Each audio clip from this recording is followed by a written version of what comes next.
Capítulo 3. Como é linda a minha aldeia! É tão linda a minha aldeia, o lugar onde eu nasci. Sob a luz de uma candeia, lembro a terra onde eu vivi. É tão lindo o amanhecer, cai o sol sobre as herdades. Lá eu não pude viver, hoje eu choro de saudades.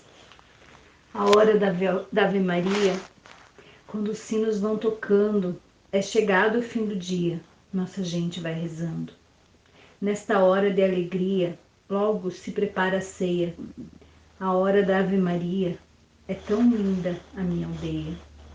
Ó jardim das oliveiras, guarda os teus lindos trigais, és a esperança verdadeira, és a terra dos meus pais. Trecho da letra da canção Como é linda a minha aldeia, de Roberto Leal e Márcia Lúcia. A região de Trás-os-Montes fica bem no norte de Portugal, mais propriamente no nordeste. A minha aldeia, Vale da Porca, pertence ao concelho de Macedo de Cavaleiros, distrito de Bragança, e fica quase no fim do mapa, junto à fronteira com Espanha. Chega-se lá para quem vem dos lados do porto, passando por Valongo, Penafiel, Amarante, e atravessa-se a Serra do Marão. Naquele tempo, se o seu estômago ainda estivesse inteiro, após ter zigue-zagueado nos contornos da serra, chegava à Vila Real, Mirandela e logo em seguida a Macedo de Cavaleiros. O caminho pela serra é acidentado, mas bonito. Hoje a estrada é muito boa, evita as curvas.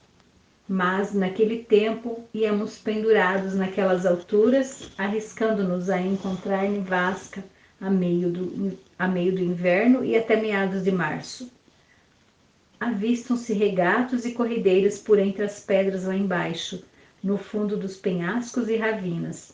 Um tapete achadrezado de couves e batatas cobrindo as várzeas, uma casa de pedra aqui e ali. Quando deixamos a serra para trás, onde as vinhas galgam por entre os socalcos, começam a aparecer os sobreiros, as castanheiras, as oliveiras e a relva florida.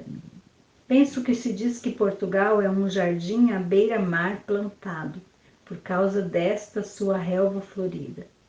As montanhas relvadas parecem, ao longe, cobertas de neve na primavera, e no verão atapetadas de minúsculas flores brancas, um sem número de margaças perfumadas, como se tivessem sido plantadas por mão humana. Mas, melhor do que isso, foram semeadas por um jardineiro de muito melhor gosto, que salpica os rosmaninhos aqui e planta as mimosas ali, numa profusão de cores que realmente encanta. Mas, traz os montes, cercada de montanhas e de pedras, se é bela na primavera, é muito fustigada pelo frio no inverno. Minha aldeia fica num vale, a alguns quilômetros de Macedo, vizinha de outras aldeias como os Olmos, Limãos, Salcelas, Cortiços, Castelão e outras tantas, todas com o mesmo estilo de vida, apegadas à terra, os mesmos costumes, as mesmas tradições. Vale da Porca, a esta altura da minha história, tinha 70 casas, e poder-se-ia dizer que formávamos uma imensa família de compadres, comadres e primos distantes, que se casavam entre si, o que fazia parecer que todas as mulheres da aldeia eram minhas tias. Toda a gente se conhecia, mas não aquele conhecer de olá ou boas tardes, mas aquele conhecer longínquo, quando se sabe os nomes do pai, do avô e sabe-se lá de quem mais, da sua vizinha. Um conhecer que dispensava namoros e noivados longos, nas idades casadoiras, dispensava policiamento e casas trancadas à noite. Não se temiam as pessoas, só os animais selvagens. Foi num lugar assim, cercado pela segurança dos valores e das velhas amizades, que eu nasci, cresci e passei os anos mais tranquilos da minha vida. Foram anos difíceis e de luta, no que se refere a manter-se alimentado e minimamente vestido, mas sem neuroses, sem complexos. Brincávamos demais, trabalhávamos demais para nos darmos ao luxo de tais coisas. A aldeia era pequena, mas estava dividida em 3 bairros, ou localidades, que abrangiam 1 ou 2 ruas e um largo ou pequena praça.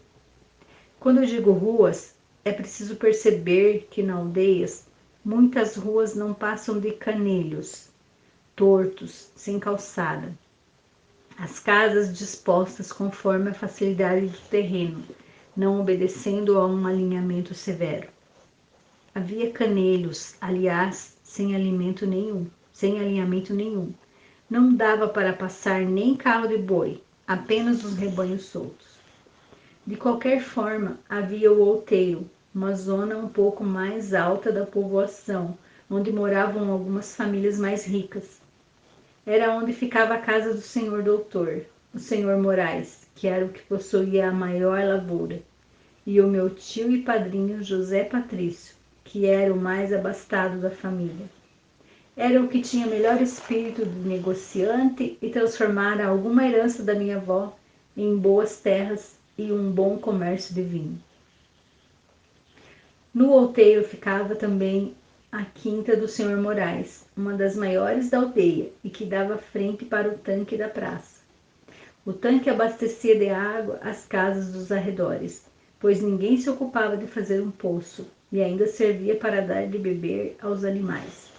As pessoas serviam-se da água no cano mais ao alto, os animais bebiam embaixo, é claro. Havia também o local da capela. Esta não era a igreja da aldeia, era simplesmente uma capela antiga, que acabou dando nome àquele lugar todo.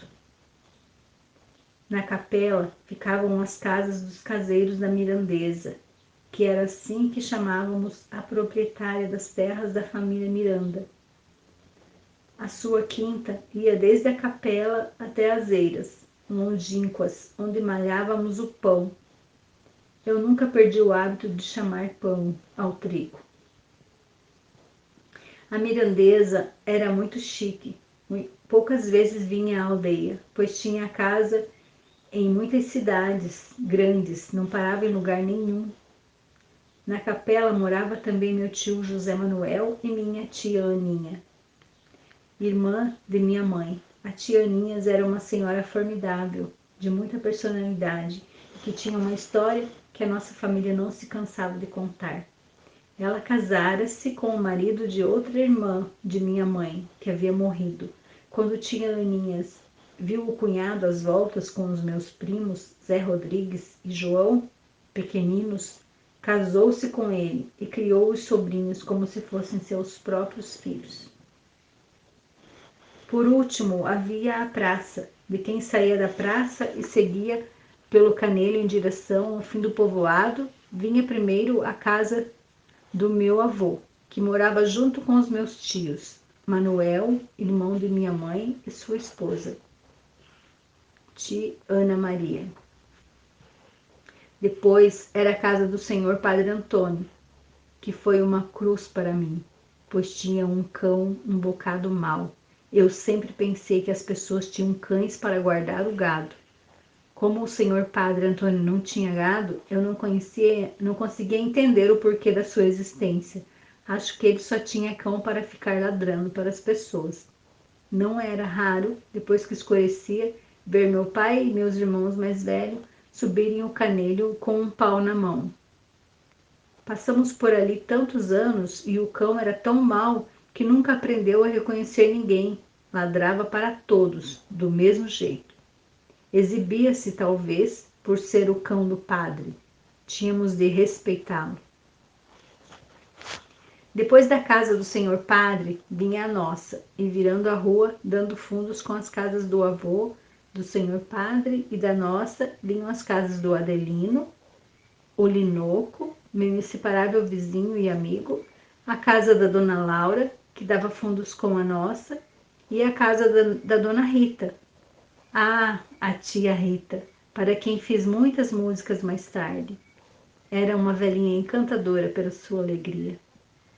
a cara encarquilhada como a casca dos sobreiros, sempre iluminada por um sorriso. Os dedos nodosos e brilhantes das muitas águas e das muitas roupas lavadas no rio, apertando grossos feixes de lenha na cabeça, a tentar vergá-la. Lá vinha tia Rita, sempre trabalhando, sempre cantando. Não havia tempo ruim para ela. Até hoje, quando quero falar de alegria numa canção, lembro-me dela, do seu enorme sorriso, a vozinha esganiçada pelo peso que carregava, os quadris magros no vai e vem da música e do peso dos freixos. A seguir à casa da tia Rita vinha a do João Parrico, seu filho, e sua mulher, Dona Miquelina. Mais para o lado, a casa da Ana Belizanda. Em frente à minha casa ficava a escola, perto demais para o meu gosto. Nunca dava para me atrasar no caminho. Ao lado da escola ficava o pomar do senhor padre Antônio. A pior coisa para mim, no tempo do verão, era ficar quieto no banco da escola, enamorado dos pêssegos, das maçãs, das cerejas e dos figos maduros do pomar vizinho. Gostava de ficar na varanda da minha casa, observando o balançar dos frutos, invejando os passarinhos que entravam e saíam do pomar, sem pedir licença. E me perguntava por que, ao invés de rosas, não plantavam pêssegos na escola. Da varanda, por trás da escola, viam-se as eiras, onde malhávamos o pão e fazíamos os medeiros de palha. A palha do trigo era usada para forrar o alojamento do gado e misturada ao seu estrume. Era ótimo adubo. Por trás das eiras passava a linha do comboio, a pequena estação e mais além o rio Azível. Debruçado no parapeito, esticando o pescoço para a esquerda, via-se o caminho que levava ao prado, onde quase todas as pessoas da aldeia tinham uma horta, à beira do rio. Para além do prado, via-se a lameira, onde colhíamos relva verde para o gado. Da varanda, quem olha para a direita, vê logo a praça, onde havia outro tanque. Era um lugar movimentado, pois além de concentrar um maior número de casas, era a entrada da aldeia. Também na praça ficava a taberna do tio João Turíbio e da tia Duzinda, e era um lugar onde os homens se reuniam, as samarras nos ombros, a jogar a sueca.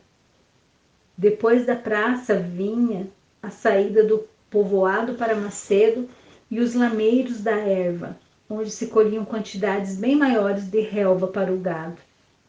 Essa lameira era do meu tio, mas nós também podíamos pegar um pouquinho de erva para a nossa única burra. Coitada da burra preta. As famílias em geral tinham, no mínimo, uma junta de burras ou vacas para o serviço da lavoura. Era o mínimo necessário para puxar o arado. Nessa altura, só tínhamos a burra preta, que fazia todo o serviço.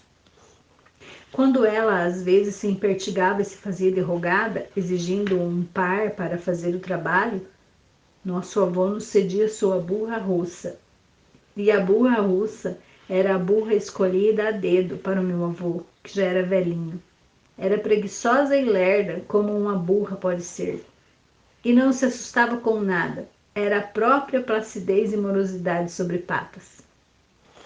Por trás da nossa casa ficavam umas terras chamadas Valdorno, que até me assusto e rio por escrever assim, pois segundo a nossa pronúncia sempre foi o Baldorno.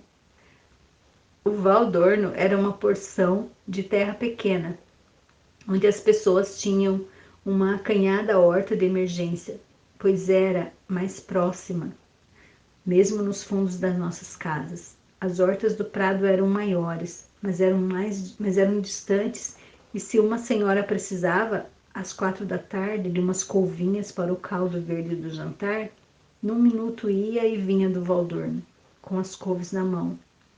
Era o primeiro socorro das donas de casa.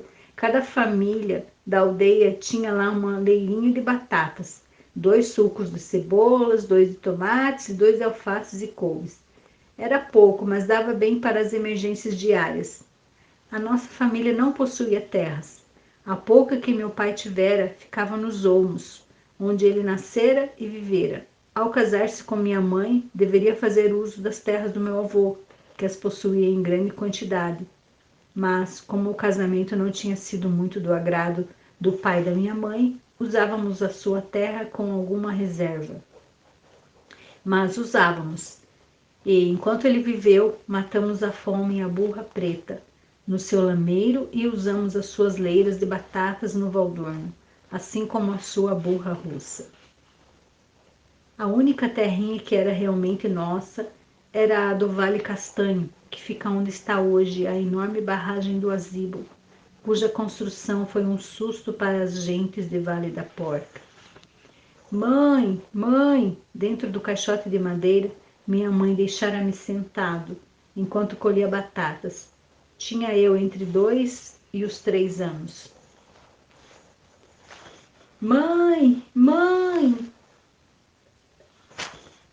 A cobra havia se enroscado ao caixote e estava em pé. Olhando-me fixamente, via-lhe a língua de fora. Com todo o medo que tinha, ainda conseguia abanar as mãos, na tentativa de afugentá-la. Mãe! Gritei com toda a força que ainda tinha. Minha mãe veio a correr, coitada, quando me ouviu, tentando acertar na cobra com o sacho. O bicho fugiu, inexplicavelmente, sem nada me fazer. Minha mãe agradeceu pelo resto da sua vida a providência que me salvou. O susto valeu-me a maior fobia da minha vida: cobras. No entanto, Vale Castanho não me deixou uma marca ruim. Só as cobras. Pelo contrário, essa horta foi sempre o meu orgulho. Era só nossa. Como se pode perceber, a terra era muito pouca, tirando-se do já reduzido território o espaço da aldeia, o das pedras, que era exageradamente muito, e o das serras. O resto tinha de ser dividido pelo povo, e isto é admirável. Não é em qualquer lugar que se podia formar uma horta, em Trás-os-Montes. Portanto, seria muito ruim que uma só pessoa fosse dona de toda a terra boa para a horta. Outra só ficasse com as pedras, embora esta fosse boa para as vinhas, e outra ficasse só com as terras dos lameiros. Assim, cada família tinha um pouco em cada canto e tinha para tudo. O que nos obrigava, no entanto, a andar quilômetros para dar de comer ao gado no verão, ou andar outro tanto para o outro lado, a buscar umas gingas para o licor. As famílias mais abastadas possuíam mais de uma horta, espalhadas, conforme o tamanho, no prado, nas leiras ou no Valdorno. Nós, como de nossa só tínhamos a de Vale Castanho, plantávamos de tudo lá, inclusive nossa pequena vinha. Tínhamos a batata, a cebola, a couve, as casulas, os nabos, os melões. No meio das videiras, tínhamos uma macieira, 2 figueiras, uma de figo roxo e outra do branco e 2 ameixoeiras. Minha tristeza é que nunca tivemos um pessegueiro ou um cerdeiro, as frutas de que mais gostava. Mas o cerdeiro leva 8 anos para pôr as primeiras cerejas boas, e nós não tínhamos tempo ou paciência ou terra suficientes para essa espera. Assim, nunca os tivemos, e toda vez que eu quisesse algumas cerejas, era confusão na certa. Bom, quando eu falo em vinhas, couves, milhos, batatas e nabos, tudo plantado na mesma horta, espero que não tenham a errada impressão de que tudo dava ao mesmo tempo. Não, senhor. A terra era mexida e remexida. Plantava-se algo numa época, colhia-se, arava-se, plantava-se outra. Colhia-se, arava-se e formava-se um ciclo interminável de trabalho para tirar de um pequeno espaço e no tempo certo o que a terra poderia oferecer. Para trás do Valdorno ficavam as montanhas e encostado a ele a nossa igreja. A velha, pois quando eu tinha 5 ou 6 anos fizeram uma nova em seu lugar. Ela era pequena, mas muito bonita e tinha 2 sinos. No dia a dia tocavam só um dos sinos, um que tinha um som claro, limpo e ressonante. O toque do outro, quando tocado sozinho, era sempre triste. Quando morria alguém, davam 3 badaladas, e era como se o sino chorasse roucamente, ou advertisse as mulheres que lavavam no rio, ou os homens que estavam no campo, da presença da morte que ceifara um dos filhos de Vale da Porca. Os sinos só eram tocados juntos em ocasiões especiais, como quando a procissão saía para dar a volta ao povoado. A procissão saía no dia de São Paulo, padroeiro da aldeia, ou na Páscoa, quando se levava o menino Jesus a todas as casas, para que as abençoasse e para que o povo o beijasse. Mas, quando eu mais gostava de ouvir os sinos dobrarem, era na Páscoa. Quando chegava a meia-noite, todos os rapazes da aldeia se juntavam e se revezavam no toque dos sinos. Nessa noite, ninguém dormia, pois a música alegre das badaladas nos excitava e nos emocionava, como quando se ouve o hino nacional. Eu até procurava dormir bastante durante o dia, para espanto da minha mãe, a fim de conseguir ficar acordado à noite e não perder a festa dos sinos. Eles varavam a noite tocando até às 7 da manhã, quando se celebrava a primeira missa. E do que eu mais gostava era daquela sensação gostosa de união, saber que o povo estava acordado, ouvindo seus rapazes tocarem os sinos, irmanados de qualquer forma por algo máximo e superior.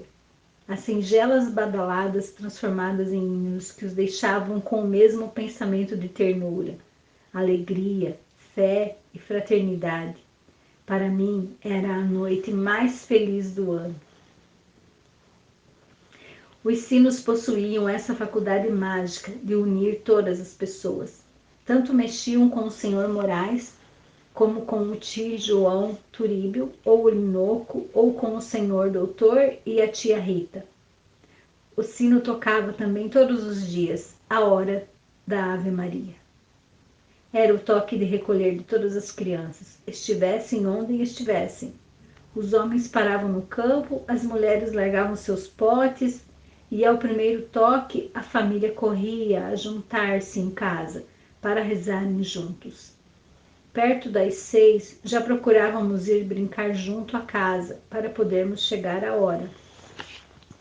Meus pais, que eram muito amigos, se às vezes estava muito entretido em alguma brincadeira, permitiam-me um atraso de meia hora. Que o senhor padre os perdoe.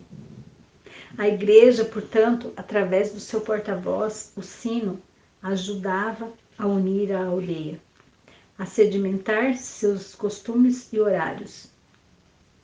Pois invariavelmente, após a Ave Maria, dali a meia hora, todos os lares punham suas mesas. Minha mãe procurava pôr o seu caldo verde, o seu prato de batatas cozidas e, de vez em quando, um pimento assado, um molho de azeite. Havia ainda um outro toque dos sinos, que só fui perceber mais tarde.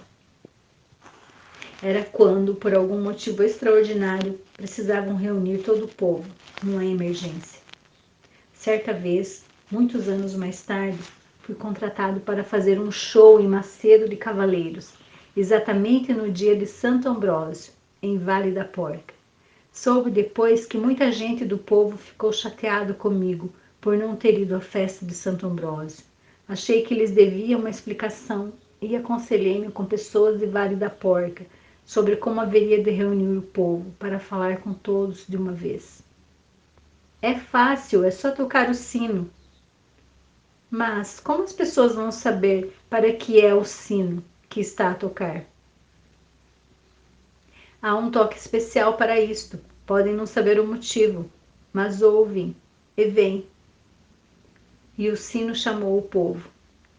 E no salão da igreja falei com todos, que compreenderam que o artista é contratado para o seu trabalho, que envolve dezenas de profissionais e nem sempre pode decidir certas coisas, que só o seu coração entende.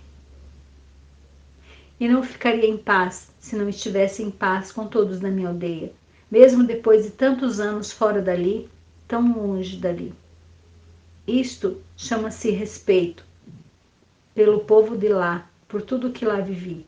E essa regra, a mais básica, primária, que até entre os delinquentes se manifesta, e que este é o princípio de toda a relação humana, mas que o mundo todo negligencia, é a minha terceira regra de ouro. Seja fiel aos seus princípios, às suas amizades. Vale da Porca seria, por toda a minha vida, o meu lar, o meu ponto de partida, e seria o meu porto seguro a cada novo medo, e eles em breve iriam começar a chegar.